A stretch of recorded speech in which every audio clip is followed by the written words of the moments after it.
Ladies and gentlemen, the future president of the United States of America. Hello, everyone, and welcome back to the State of the Fandom. My name is Neil Fox, and I am your president for life, democratically elected, of course.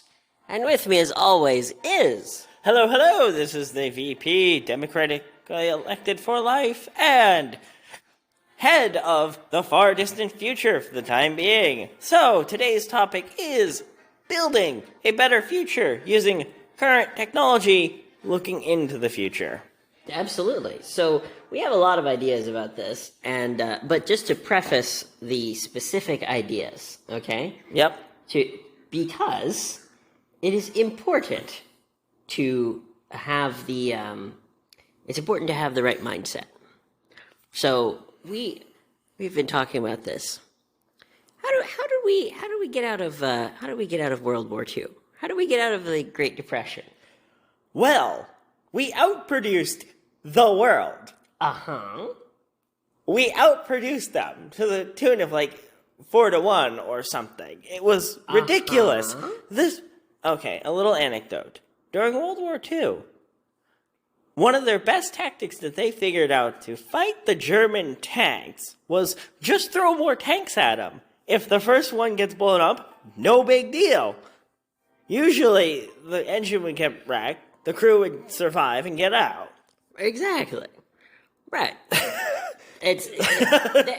How do you defeat a Nazi? With a bulldozer. Throw as many tanks at them as possible. How do you defeat an issue like a hole in the ozone layer? Well, you throw so much American ingenuity at it that you don't even hear about that anymore because we fixed it. You throw bulldozers at the problem. Yes, that is what America is so good at. The American great leaders were all bulldozers. Yes. General George Washington, bulldozer. General S. Patton, bulldozer. Exactly. Henry Ford, Thomas Edison. Bulldozer. Right. Oh, who made sure that every person on Earth has access to electricity? Oh, it was America. Bulldozer. Who invented the internet?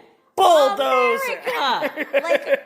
I want you to understand that we have done this before.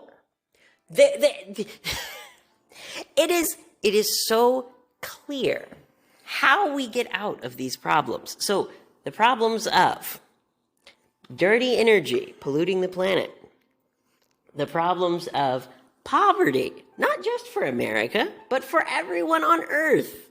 Yes. There are more than enough resources. There are more than enough that we've already taken out of the ground for everyone to have as much as they could ever need. So the term is called radical abundance. Have you heard this term before? I have. Now, I don't think most of our audience has heard of it, so let's inform our audience. Yes. So radical abundance is there just being so much that everyone has what they need. So an example of a society with radical abundance would be Star Trek. They have the matter replicators. They can just make whatever they want. If you want a solid gold toilet, you could just make a solid gold toilet. Now, we don't have that technology yet. Probably won't have it for a long time. But what we do have... Are solid gold toilets, yes.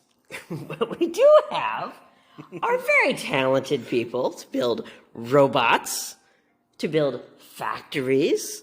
We have lots of people who want good, high-paying manufacturing jobs. And what can you do with that? Oh, you can make so many solar panels that everyone has as much energy as they could ever need. Mm-hmm. That's the type of radical abundance that is possible. But under the current system, there's no incentive to bring the price of energy down to zero because, it would make some people lose money. You know what I would say to that? Find another way to make money. There are so many different avenues to make money. Who cares if you lose $1 billion. $1 billion of digits on a screen. Big deal, big deal. Exactly. Exactly. You reach a point of wealth where it doesn't matter anymore. Right. Now, here are my thoughts of how we can achieve radical abundance of resources we already have. Mm-hmm. Scrap metal. Sure. Iron. How much iron do we have floating around? People throw the stuff away without a second thought. This is the reason why metal recycling plants make so much money. Exactly. Now, here's what you can do with some of this scrap iron. It is called a iron oxide battery, and we were looking into the cost over production over capabilities, and they outperform lithium-ion batteries on virtually every single scale and metric, because lithium-ion is much more expensive to get, much harder to get. There's much less of it. Right. Now, if you need a battery the size of a building, so what? Where are you going to get that much iron? Oh, here's how you're going to do it. Go down to the local scrapyard and say, I'm going to buy up all this scrap metal for fair market value, which is still less than a lithium iron. Oh, by a lot. By a lot. Less than. Yeah. Take the scrap metal out of the car. Take the copper that you're going to need. Pretty much all the elements that we need to build these things, we have already pulled out of the ground for the time being. Eventually, we will have to reach a point where we'll have to pull more out of the ground. But we can take the abundance of scrap metal and repurpose it on an industrial specific scale. For the listener out there, I want you to imagine. I want you to imagine when you have been driving around this great country of ours. How many times have you seen a scrap metal yard with just 1,000 cars? How many batteries could you make out of that? You could make hundreds, millions of batteries. Yes. And unless there's an engineer out there saying that we're wrong, or that it doesn't work quite the way we think, we want you on our team so we can make these things work. Exactly. Reach out to us. We are looking for engineers. We are looking for people that are smarter than us in their specific fields. Exactly. Yeah. Because as a society, these are societal problems that we all have to come together, talk about, figure out how the elements of our society are going to push forward. Right.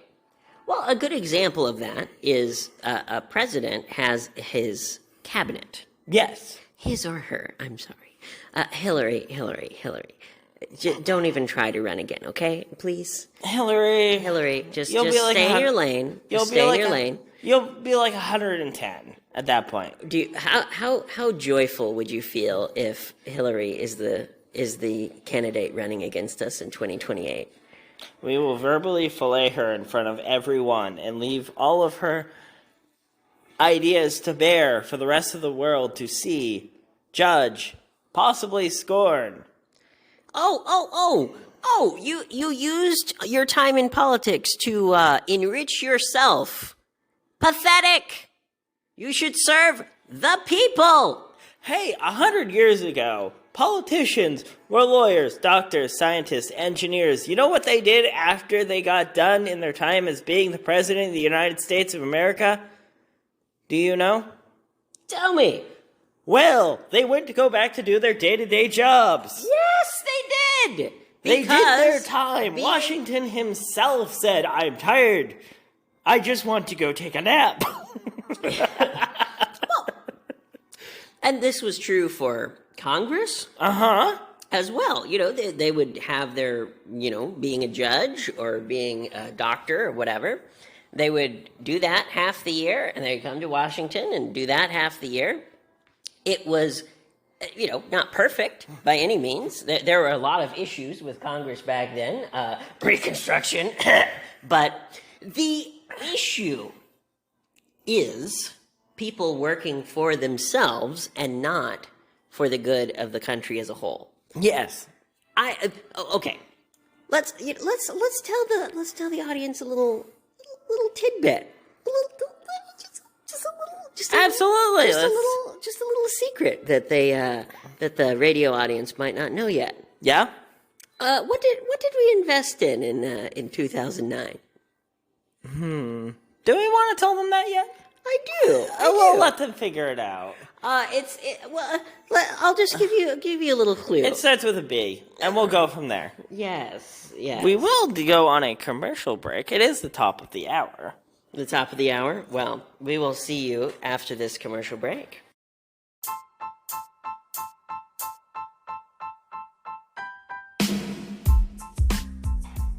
Our show today is brought to you by the Inheritance Pass by Yellowstone National Park.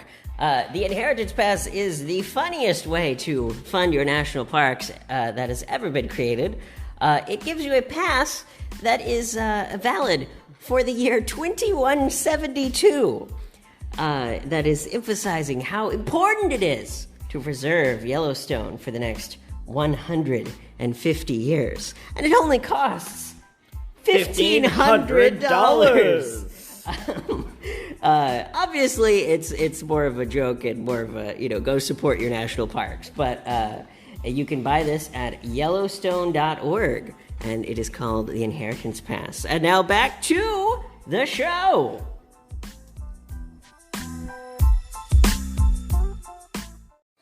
And welcome back to our program about building a better future. My name is Neil Fox, your future president, and with me is... Link Labrador, vice president, future vice president. Yes, and how are we going to build a better future? Well, that's going to require a long time to explain our entire plan in its perpetuity. Well, this is why we have a radio show, because on radio or podcasting, time doesn't matter. It might take several hours to explain all of our policy proposals, but that's fine. Several hours, several days, or several hundred episodes. Mm-hmm. But the important part is that we get these ideas out there, and we get people thinking about them, and we get people working on these concepts and these ideas in a positive and a productive manner moving forward into the future. Because as it stands right now, I see us going down two roads. Sure. The road of desolation, yes, anarchy, despair, mm-hmm. Chaos, yeah, and everyone remaining in their place as far as doing their job, working their 9 to 5, staying there for 30 years, never getting rich, never getting ahead, and being content with what you are doing. Or everyone has the opportunity, everyone has the education, everyone has the ability to obtain the American dream that so many before us have achieved. But you know what they did to get there was they worked 2.5 jobs. They worked 3 jobs. They built a business. They built an industry. The greatest generation, you know what they did after the war? They built. Yes. Built more. Why do you think that there's businesses that have been around 50, 60 years? They were made 50, 60 years ago. Mm-hmm. What happened 50, 60 years ago? Wars. World War II. Wars ended. People were given an opportunity, an ability to rebuild the world. Well, and not only that, but people focused on building for the future. So, yes. For example, after World War II is when most pensions were created. Yes. People had to create pensions and employee benefits to attract workers. It was a part of the free market. It was not, you must create pensions. It was, how do we attract exceptional talent to Kodak or to whatever business? Kodak is an example because that was one of the big companies that created a pension around this time. They did that so that they could retain great people. And what are kids being taught today in school? They're being taught the reading, writing, and arithmetic. But here's the problem, okay?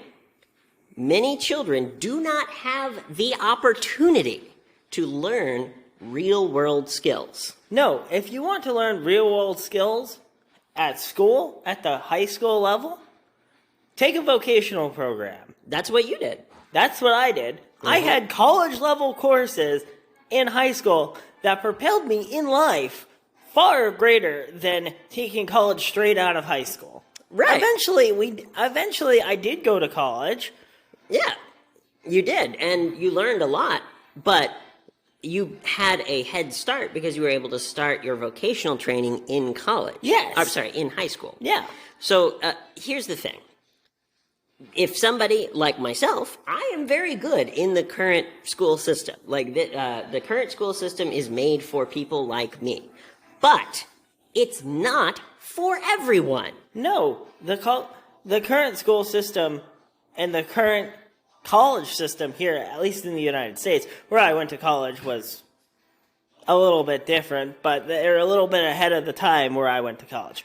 But the current system here is learn your facts, learn to read, learn to write, learn this. A lot of really basic stuff that you should have already learned in high school, but high school is so far behind everyone else. Mm-hmm. Fortunately, I was lucky enough to go to one of the best school districts in the entire country. Well, Maine is a place that has exceptional schools, and one of the reasons why is because they have enough funding. They have enough funding. Harvard's just literally down the street, basically. Right. Harvard's like 3 hours drive, guys. Right. And so here's an example of how we want to build a better future. And to be fair, despite the fact that I would love to make this program for PBS, if someone else wants to take this idea and run with it, go for it. What I would love to see on places like PBS, YouTube, where everyone has access to it, is a full curriculum. Yep. Okay? K through 12, plus college, plus master's degree. I think that it should be a business program specifically, but a full curriculum. Yep. That you can view on your smart device or on your TV or on your radio if you don't have a smart device. Did you know that 50 million Americans do not have the internet? Still? 50 million. Well, there's 300 million Americans in the United States, so 50 million would It's about 1 in 6. Which would be, what, 1/16? Something like that? 1/6 is what I just said. Yes. He's better than average at statistics. Good job. Well, I don't judge a fish on how it can climb a tree either. Absolutely, absolutely. You are very good at intuitive thinking. You are very good at being a bulldozer, being a war dog for the American people. Uh-huh. I am good at statistics. I'm good at calculations. I'm good at planning things for the future. My favorite government office is the goddamn heroes at the Office of Management and Budget. Mm-hmm. I love those guys. You would not believe how many things that they put out every year that people like me pore over, and no one else cares. No, really, no one else cares. I know, but the thing is, we need people like you, and we need people like me to work together to build a better future. Yes. Here's something that I'm sure will make a lot of our audience very upsetty, very angry, right? Very angry? Oh no. Yes. I have voted for Democratic candidates in the past, and you have voted for Republican candidates in the past. And Democrat candidates, depending on what their policies are. Right, of course. Yeah, me too. I'm an independent. Right. But that's why it is important to work together. You know, I am not a Democrat. I'm not a Republican. I am, you could call me a traditional conservative. You could call me a person who cares about the issues and not about politics. And I personally want smaller government, less intrusive government, more of a Reagan-era conservative. Sure. Of smaller government, less intrusive government, Government, get out of our way. Do we want some politician in a far distant capital telling us how to rule our lives better than we can? Exactly. They don't know. They don't know. Correct. Here's the thing, okay? You can look back on our videos that we made while we were in D.C., okay? Uh-huh. We visited D.C. for a couple of months, and it clarified so many things for me personally. I understand why America is as screwed up as it is after visiting D.C. Because everything works in D.C. When the McDonald's down the street is one of the nicest McDonald's I've ever been to, and the grocery store looked like 5-star restaurants, for God's sakes, I went into the grocery store. I turned to the person at the front desk. I'm like, I'm looking for the rotisserie chicken, and I'm having culture shock. What's going on right now? I'm like, oh, it's wild down there. It's just like, you guys have an upper deck, and you have like these. I should have taken pictures, but the place was warm, inviting. Yes. Looked welcome. Fresh smell of cookies at 8 o'clock at night. I'm like, what the hell? What is going on, man? Right. Well, and here's the thing. Okay? Here's an example. DC, city of somewhere around 500,000, depending on what you count as part of DC or not. Around 500,000 people. The best subway system that I have ever seen. Yeah. Best subway system I have ever seen. And I've ridden on a lot of subway systems from going to conventions, okay? Or the bus system. Bus system, very efficient. The sketchy parts of the neighborhood are the nicest parts of any other neighborhood I have ever seen. Uh-huh. The bad part of town is the best part of any town I have ever seen. I've seen a lot of towns. Right. And so, here's the thing. Imagine if every city in America, over, let's say, 100,000, if every city in America had its own very efficient public transit system. You could have less congestion, less traffic. You could have less pollution, better air quality for the citizens. And the food pantry system down in DC. Oh, top notch. Amazing. Amazing what happens when you have what is it? More money than any other county in the country. Uh-huh. Right. And here is the core issue, okay? There is no reason. There is no reason why every citizen in America can't have as good of quality of life or better than the citizens have in DC right now. Yeah. There's no reason. The average income in DC is something like $200,000. Now, my thing is having a combination of personal transportation and public transportation, because Absolutely. personal transportation is part of the American way of life. Personal independence, personal values, personal goals. Of course. Is what America is to the rest of the world. It confounds the rest of the world on so many levels, but that is what America brings to the table. Well, to that and bulldozers. Well, let me give you an example, okay? So, like, I used to live in Houston a few years ago. Yep. You would have to tear down every building in Houston and rebuild it to have it as dense as DC. Not a good idea. But you could easily have twice as many buses, and that would be maybe half as many cars on the road. And people who want to get to work but don't want to have to wait 6 hours in traffic can take the bus now that it's conveniently going by their house. This is when I visited the UK. This is what they had. Even in tiny towns, like towns of like 1,000 people. Yeah. You had bus routes going into the center of town. Like, I was blown away. Well, on the local level, the zoning laws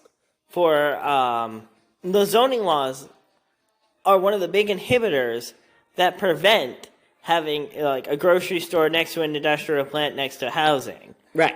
Because you have the industrial zoned, and then you have to drive to the industrial zone. You have the housing zone. Okay.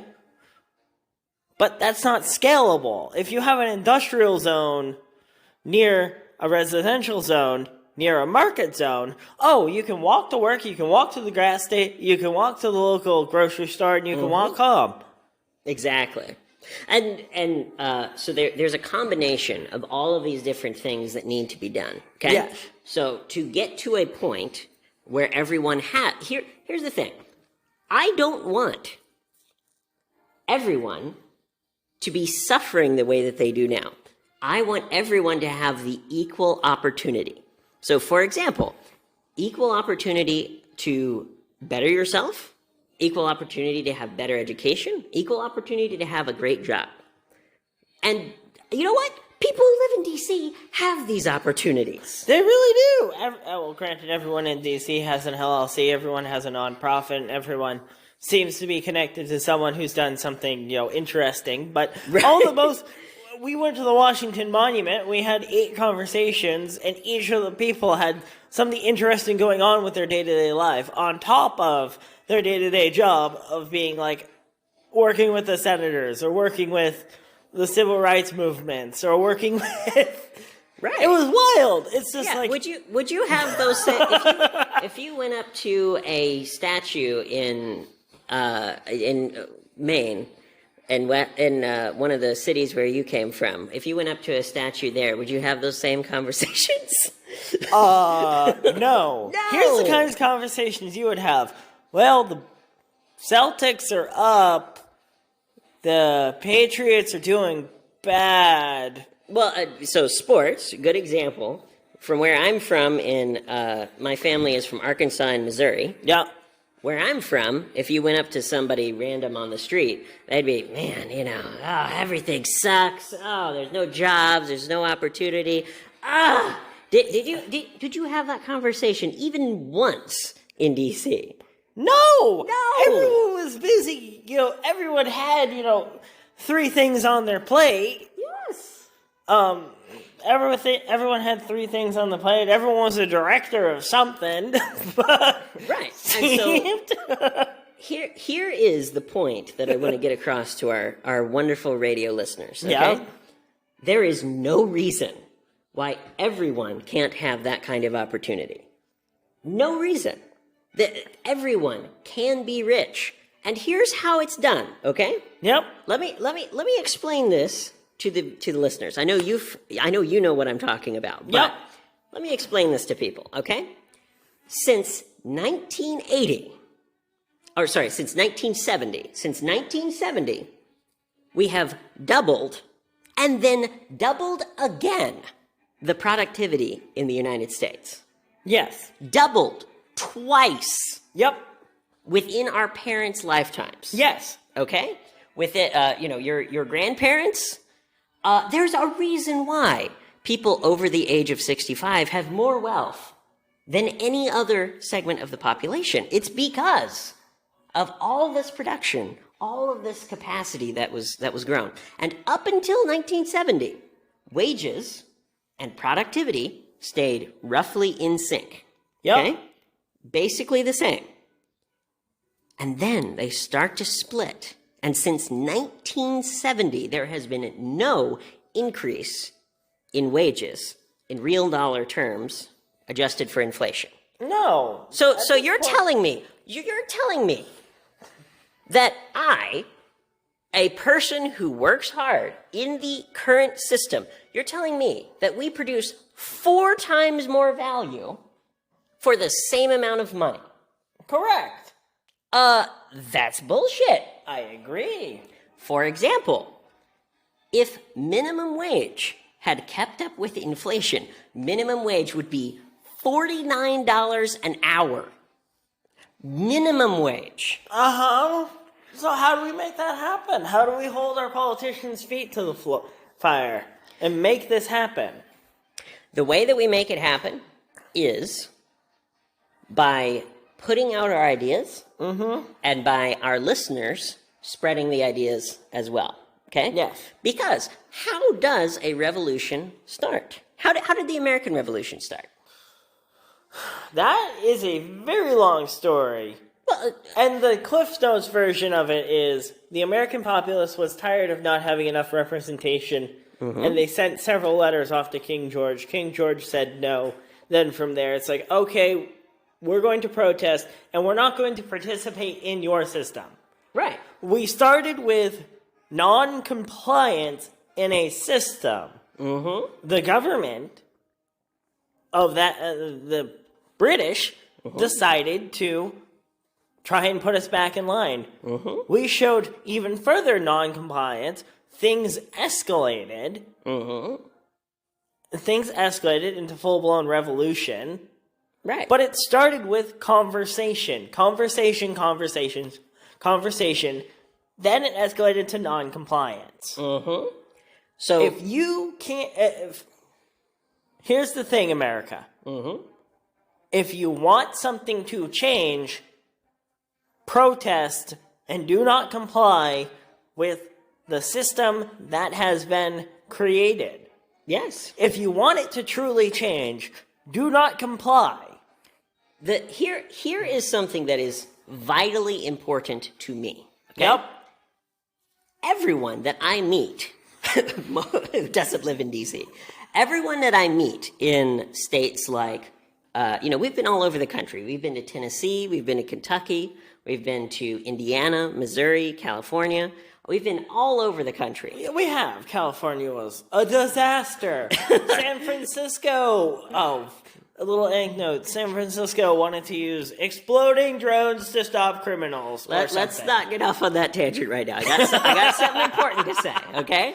Fair enough. So, wherever I go in the United States, and I have been to most major cities because of the conventions, and I've been to, I think, 45 states, okay? Wherever I go, people are angry. People are furious. People are mad as heck, and they don't want to take it anymore. Correct. And here's the thing, okay? What did the American patriots say? They said no taxation without representation, right? Yes. So here's my question, right? Here's my question. Why are we not embodying those values today? Where is our representation? So you're telling me that someone who has a district of 400,000 people, okay? The average congressional district represents 400,000 people. Yep. You're telling me that one representative in the House of Representatives represents the interests of 400,000 people. And there's only two choices. Only. Red or blue. And that's supposed to represent the interests of 400,000 people. Does that sound like representation to you? No, it doesn't. Yeah, back in the day, if I recall correctly, I'd have to look it up, but if I recall correctly, back in the day, it was around 30,000 citizens per representative. And that's still a lot of people, but like that is a small enough representation that they can actually represent the people. Well, we would have to up the number of representatives. So, for every 30,000, you get one representative. That would take 400,000 divided by... That'd be roughly 10 times more. So, but this is an example of the of Rules for Rulers, right? So, Rules for Rulers, excellent book, highly recommended. Yep. And what they talk about in that book, and what we talk about frequently on the show, is spreading the power among as many people as possible. Because the less concentrated that power is, the better. Yes. The more concentrated that power is, the more opportunity there is for corruption, for people working in their own interest and not in the interests of the people. Yep. You know, if the federal government has all the power, Yep. and the federal government is 10 times more concentrated in terms of the number of people that are there versus the number of people they represent. Yep. No wonder there's so much corruption. Yeah. 10 times as much as at the founding. Yes. That's crazy. The House of Representatives hasn't kept up with inflation like everything else. Uh-huh. And here's the thing, okay? So your question a moment ago was, how do we fix it in terms of keeping productivity and paying workers? How do we keep those in line? Re-enfranchise people and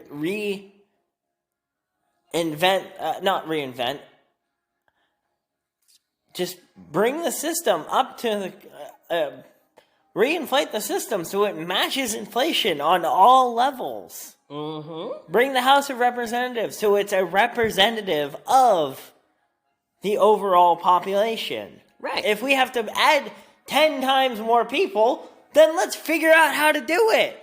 Right. Well, and so I don't know. I would have to ask a political scientist because I am not an expert, but this is just an example of It how seems pretty simple to me. we could represent the people's interests better.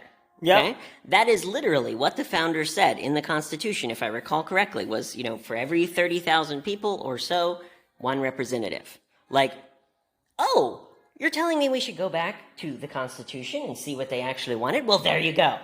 There's a reason why they put these mechanisms in place. Right. They put the mechanisms in place so it could keep up with the future. Uh-huh. Well, and keep in mind, okay, how quickly technology is changing, right? Yes. Keep in mind, even 20 or 30 years ago, newspapers and magazines were how you got your information.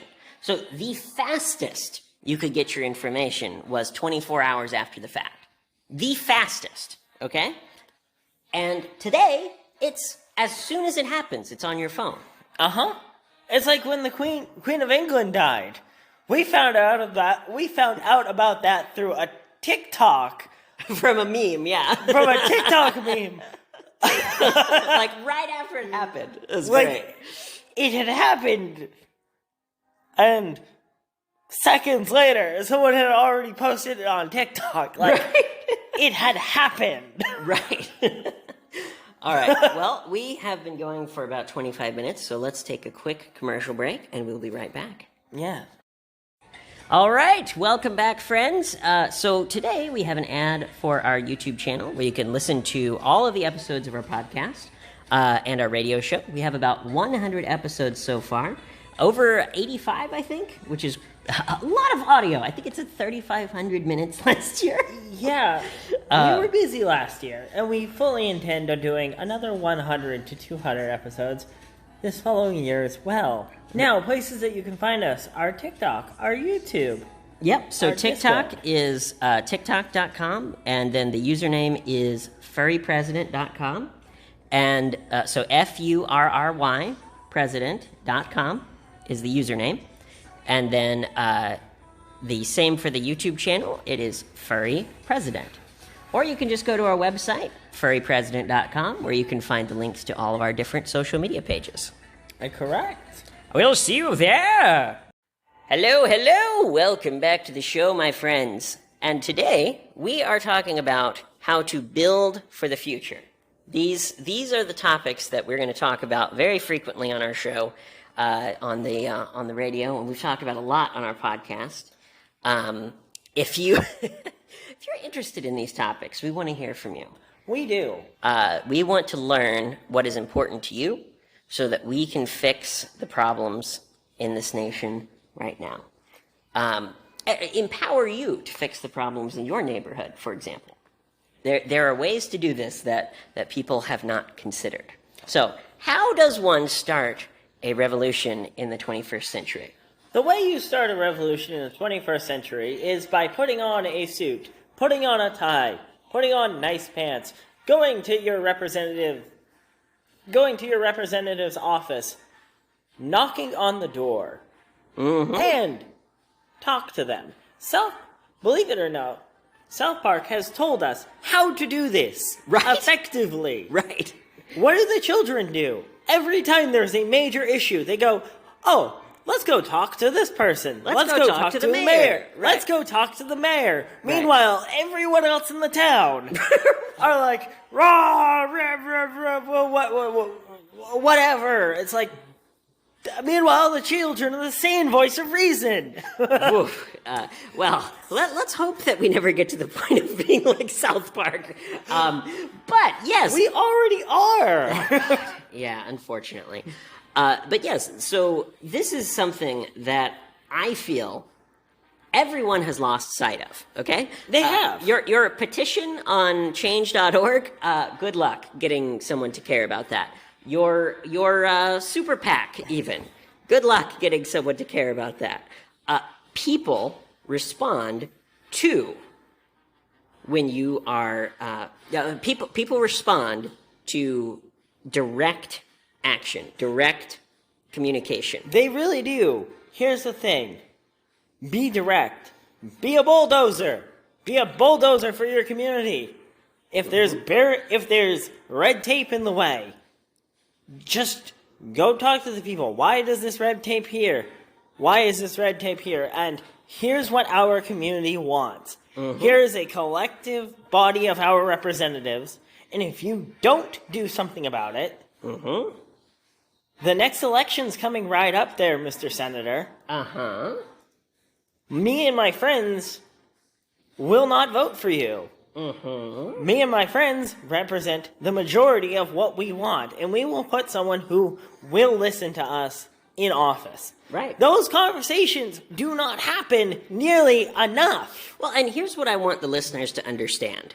When you're talking about a local election, okay, a local election, let's say an election in your county or your city, for example, a lot of these elections might have 3,000 votes. So if you and 100 people from your community get together and say, hey, this is important to us, you have the power to either keep that person in office or throw them the F out. Yes! You have that power. You are not powerless. People feel powerless in the current system. And because they're not educated on conflict resolution. Well, they're not just conflict resolution. I'm getting there. Oh, okay. Sorry. I'm starting with conflict resolution because very few people have been taught reasonable tenets of conflict resolution these days. Very few people have been taught reasonable ways of communication with others. Very few people have the courage to stand up and say, hey, I observed this behavior, X, Y, and Z. I'm bringing it to your attention. You're the one in charge. I'm standing up for myself, and I'm standing up for the safety of others. Other people do not have that level of integrity in their lives. A lot of people are morally bankrupt in that regard because they've been taught their entire lives not to rock the boat. Guess what? Rocking the boat creates change. Rocking the boat creates waves for people. What does a surfer want? They don't want a calm ocean. A surfer wants waves, crazy waves, because they know how to ride the wave no matter what chaos happens. Think the people, for example, the people in Hawaii. They live on an island. They live in paradise. The volcanoes are exploding all the time over there. But you know what? They understand that they can ride the waves through any adversity. Yeah. Because that's how their culture was built. Yeah, well, and to bring this down to a very practical level, I love this analogy that you made of, make waves. Go to your community and make waves. Here's the thing. This is a principle from Saul Alinsky's book, Rules for Radicals. Okay, we talk about this book a lot because it is fantastic. Here's one of the things that he said. If you want to change something, okay, you need either people or power. Or money, or both to gain power. Yes. Okay? You need people, or you need money, or you need both to gain power. Yes. All right? So here's the thing.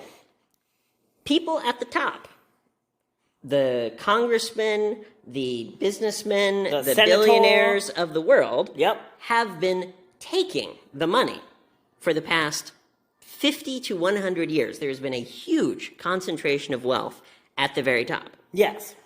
But they cannot ever take away the power of the individual citizen because we live in a constitutional democracy. Yes. And as long as that wonderful Constitution still exists, we will have the power of the people. There are always, what is it you always say? There's always going to be more of us than there are of them. Yes. We need to live in harmony. And the Constitution is a document that was created to bring unity to everyone. Yes. There will always be people with more. There will always be people with less. That is life. I'm sorry, life isn't fair. Right. Well, and neither should it be equality of, everyone having exactly the same thing. I mean, there are some people who think that's the way it should work, but that's just not the real world. No. If you have a system where people are trading with each other, Yep. you are going to have some people with more and some people with less. That's just how it works. But when people are trading with each other, it is down to the individual to get as much as they can for each other.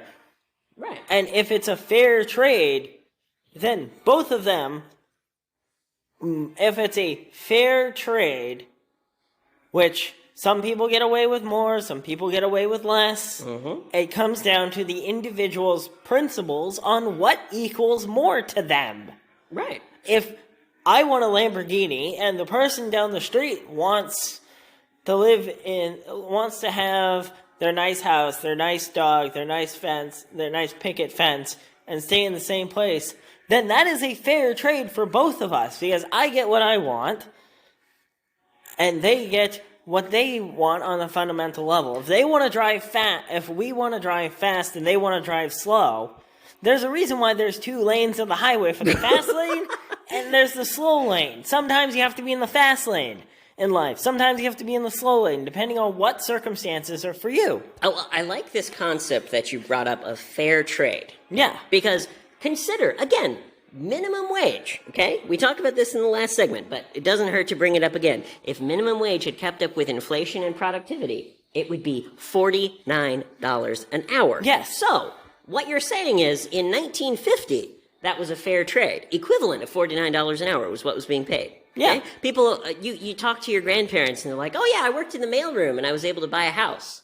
Yeah. Can you imagine anyone working at the federal minimum wage of $7.25 an hour and being able to buy a house? It does not happen. It doesn't happen. Now, we can bring the federal minimum wage up to increase with inflation, and everything would be fine. Everything would still be fine. Oh, this argument and that argument. Those arguments are to program you to believe that it can't be done. The biggest argument against raising the minimum wage is that it would hurt small business. So Not true. hold on. There are a lot of small businesses, especially in rural America, where they would have trouble paying a high minimum wage. But For a little while. let me finish my point. Thank you. It is important that we not squash small business in the cradle. Now, however, big business is making more profit than ever. Okay? Only a few years ago, I think when I was in college, if I recall correctly, Walmart was making $20 billion in profit a year. Now they're making $150 billion. That is absurd. Yes. And so my proposal is to put a higher minimum wage for businesses with more than 500 employees. Now, I would like to raise the minimum wage for small business as well, because, something like, let's say, for example, $20 an hour for a small business. That might be difficult for some small businesses, but the vast majority that I've seen in my time as a business analyst, most businesses would be able to pay that. It would be a challenge for them, but it would be possible. And then if we're going to raise the minimum wage to where it should be, it would be something more like $40 an hour for large businesses. Well, here's the thing. You wouldn't do it all at once, just Exactly. because Right. it would be the equivalent of dropping a anvil from orbit into a pond. Basically, the we would be course. too big. But here's the thing. We need to raise it to the level of inflation. Mm-hmm. Otherwise, everyone stays at an unexistable life. Yes. You have to work 2.5 jobs. You have to. You have to work as hard as the people that came before you, if not harder than. Let me. I'm not done. Let me point I'm not something done. out. Nope, I'm not done. Okay. Now, those that work 8 hours a day, they go home and they feel exhausted. Well, what compensation have you been given? Was it enough? Right. Oftentimes, no. Mm-hmm. Unfortunately, you have to go through the fire. Yes. You have to go through the fire to realize that I am worth more than what those people are telling me I'm worth. Absolutely. I am worth more, and I will demand more. Yes. From my employer. Or, you know what? If my job is so important, give me more. Right. You're doing such a great job. Oh, our essential workers. You're an essential worker. You know what? I was an essential worker all through COVID. Mm-hmm. You know what I got? I got smart about things. I got educated about things. I realized, you know what? I'm going to throw Goodwill under the bus here. Do it. Goodwill.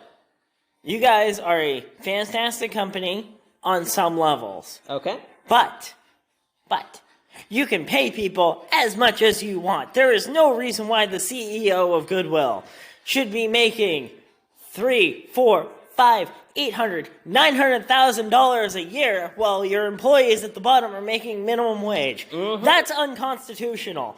You may say that it is fair. It's this. It's no. It's not. You're getting stuff for free. It is 100% profit. Yeah. It is. My department that I was in was an e-commerce department. It brought almost $4 million a year. Yeah. With how many employees? Like 40. Jesus. Almost $3 million a year with 40 employees, with the vice president bringing about $150,000 a year, and he wanted to get rid of the department in its totality. He did not believe the department should exist. Now, my expert statistician here would be able to tell us how much money everyone should be making. I was making $12, $13 an hour, and there were 40 of us. So roughly, how much a year in operating costs just on salary would that be? Good question. Okay, so let's do the math. So you said around $12 an hour? Yep. 14? Yep, 14. 14? Okay, so $14 an hour times 40 hours a week? Yep. Times 40 employees, you said, Yep. right? Okay, so times 40 employees would be $22,000 per week, or if we multiply that by 52 weeks in a year, that would be $1 million per year. Okay.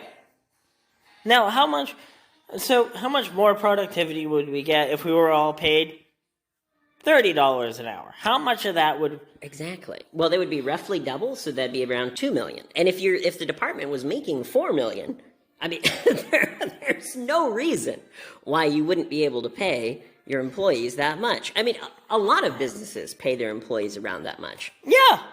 Around that percentage of revenue, I should say. Yeah. That's very common. Around 30 to 50% is pretty common for a business that is paying their employees fairly. Mm-hmm. Meanwhile, there were employees getting paid 18 or 19 cents an hour. Jeez, 18 or 19 cents? How is that possible? Well, nonprofits have a legal loophole of being able to hire people who have mental challenges, and they can pay them less. Legally, it's a little bit of a out there concept, but they can pay people way less than the minimum wage on these metrics that they have, and this and that. Let's clarify. Yep. So what you're saying is that nonprofits have the ability to hire people with mental disabilities. Yep. for 19 cents an hour? Something like that, yeah. Jesus. I might be lowballing it, but it's way below minimum wage. Oof. Well, here's another one. People who work in service in restaurants. The federal minimum wage is $2.25 an hour. Yeah. So you're telling me that it's fair to pay someone $80 a week? Why does anyone be a waiter or waitress? Why? On a recent study of the most stressful jobs in America, wait staff came at the very top. So you're telling me you are doing the most stressful job. And getting paid nothing. Yes. Why do you people put up with this nonsense? And I know that there'll be comments saying this and saying that. Guys, get smart. Get educated. Understand what you're worth and then demand it. And you know what? If they say no, or if they say, we'll look into it, here's my retort for you. It's like, well, I have this job lined up. This is my resignation letter. See you later. Right. You have, whether individually or as a collective, you have the power to walk away. Yes. Like this is something that I am shocked with how much anger and how much upset that I'm seeing in the world today. I'm shocked there's not more of these labor strikes and protests because let's assume that you're a waiter at a restaurant. Yep. Okay? There's 10 waiters that work at this restaurant. If they all quit on the same day, that restaurant is out of luck. That restaurant is they have to work with you, or else they don't make any money. Now the employees have all the power, and the employers do not want people like you and me telling people that. You know what? Freedom of speech. Freedom of education. Absolutely. You know what Amazon did when one of their warehouses tried to unionize? They fired everyone. They have done that before, but when they did it in New York State, they couldn't fire everyone because of the law. And so instead of paying their employees more, they hired exceptionally expensive consultants, and they paid millions of dollars for advertising, millions of dollars for direct mail campaigns to try to stop the union. And do you know what happened? The people voted, and they got their union anyway. Because you cannot suppress the American spirit. That's the law. These laws from early 1900s, when people went to their senators, they went to their representatives, and they said, this cannot stand. Hey, universe, this has all happened before. Have you heard of the shirtwaist fire? Like, there was a huge fire, like 100 people died, and the people were outraged. They went to their representatives and they said, we have to have laws in place so this will never happen again. And what do you know? The law got changed.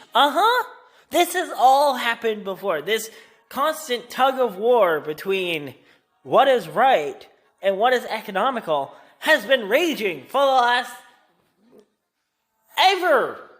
Right? It's all cyclical. Do we live in a simulation?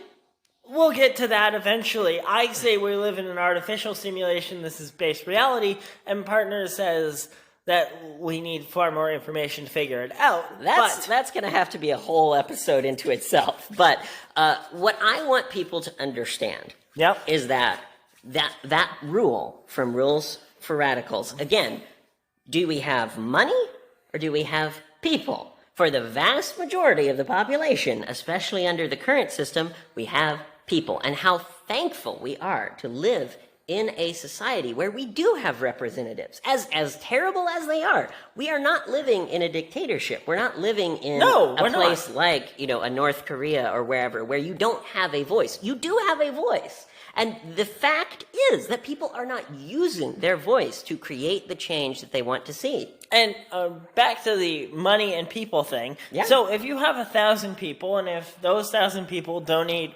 $1 every 2 weeks, because our pay scale is on the 2-week basis typically, a month. So now you have $4,000. Now, and let me point. Actually, no, you'd have $2,000 because.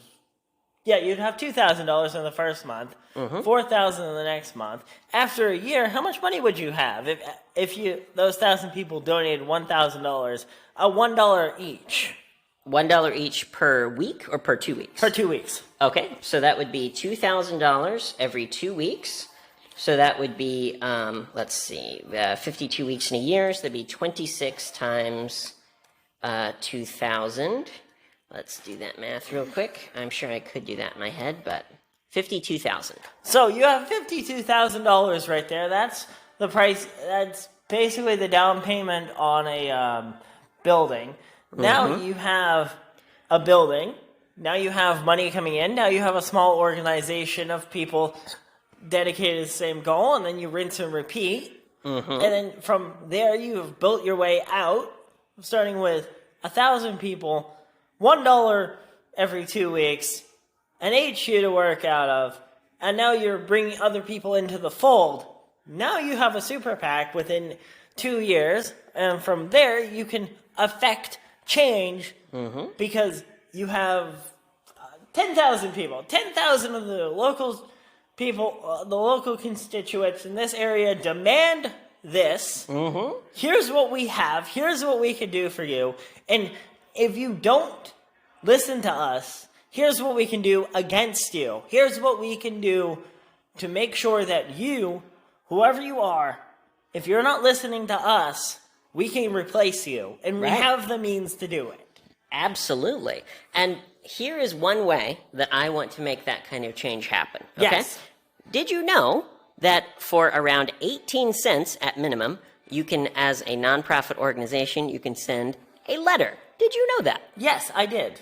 Well, our audience may not. So Our audience may not. 18 cents. And now, here's the thing. Let's take this 52,000, okay? And let's say that we were going to send out letters at 18 cents each, okay? That would be 288,000 letters. Yep. Do you think that if you sent 288,000 letters out to a community that you might be able to get some change? Yes. You know, Start with a derelict city such as Chicago, for example. South Louis, South Detroit. Louis. Does anyone even live in South Louis anymore? Oh, God, when we drove through it, it was a frickin' ghost town. When we went through it, we drove by some of the buildings and like, we need to get out of here now. I'm like, we're not supposed to be here. Oh, Jesus. Yeah, it was pretty scary. Like broken windows, everything looked like it was about to fall down. Yeah, it was pretty bad. So, and of course, we will be talking about this specific concept a lot more in the future episodes. But here's one of my ideas, okay? Just one. Yep. Here's what I want to do. I want to send a letter out to every single voter in the United States. Yes. I want to send a letter every month to every voter, okay? So this would be about 100 million addresses. 100 million every month. Now, that is as many people, as many households as watch the Super Bowl. Do you think that with that kind of reach, we could, help people? Yeah. Do you think that we Turn could... St. Louis from a we need to get out of here to let's go to St. Louis, man. I hear that they have an amazing steakhouse. right. Yeah. The difference between a South Louis, a Chicago, a Detroit, and Washington, D.C. is money and power. Yes. It's not the number of people. No. It's money and power. And here is our mantra that we will be saying for the next 6 years until we are in the White House. Probably after we get in the White House as well. Here is our mantra, okay? Give the power back to the people. Yes. The power that has been taken from the people should be returned to the people. Absolutely. And I think that is an excellent place to end our show for today. I think so as well. Thank you very much for listening, everyone. Please check out our YouTube channel. Check out our podcast where you can listen. And be sure to tune back in next week. And you can find all of our stuff at Furry President, Furry, president.com. Yes.